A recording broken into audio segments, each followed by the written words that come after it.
Good morning. It's Thursday, September 17th, 2020, and we're talking about my devotional First to Rise, based on Acts 25:23 to 26:32. That devotional is available at marmsky.com. And looking at that text, which is a record of Paul's defense of his missionary work for Jesus before King Agrippa. One thing that struck me is that Paul describes his message in terms of Jesus being the first to rise from the dead.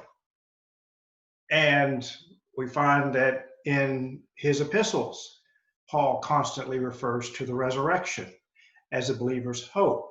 And he refers to Christ in 1 Corinthians 15 as the first fruits from among those who have died.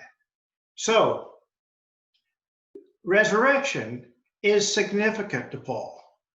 And the fact that Jesus is the first to be resurrected among many is also significant. And he goes on in 1 Corinthians 15 to describe that resurrection in stages.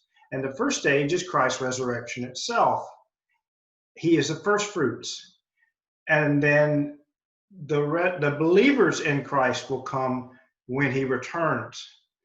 Now, the imagery that Paul is using is of a harvest. In a harvest, there's the first of the crop that is to be harvested, and then there's the rest. And that is the picture we have in the Old Testament. The Feast of First Fruits had to do with the stages of the harvest.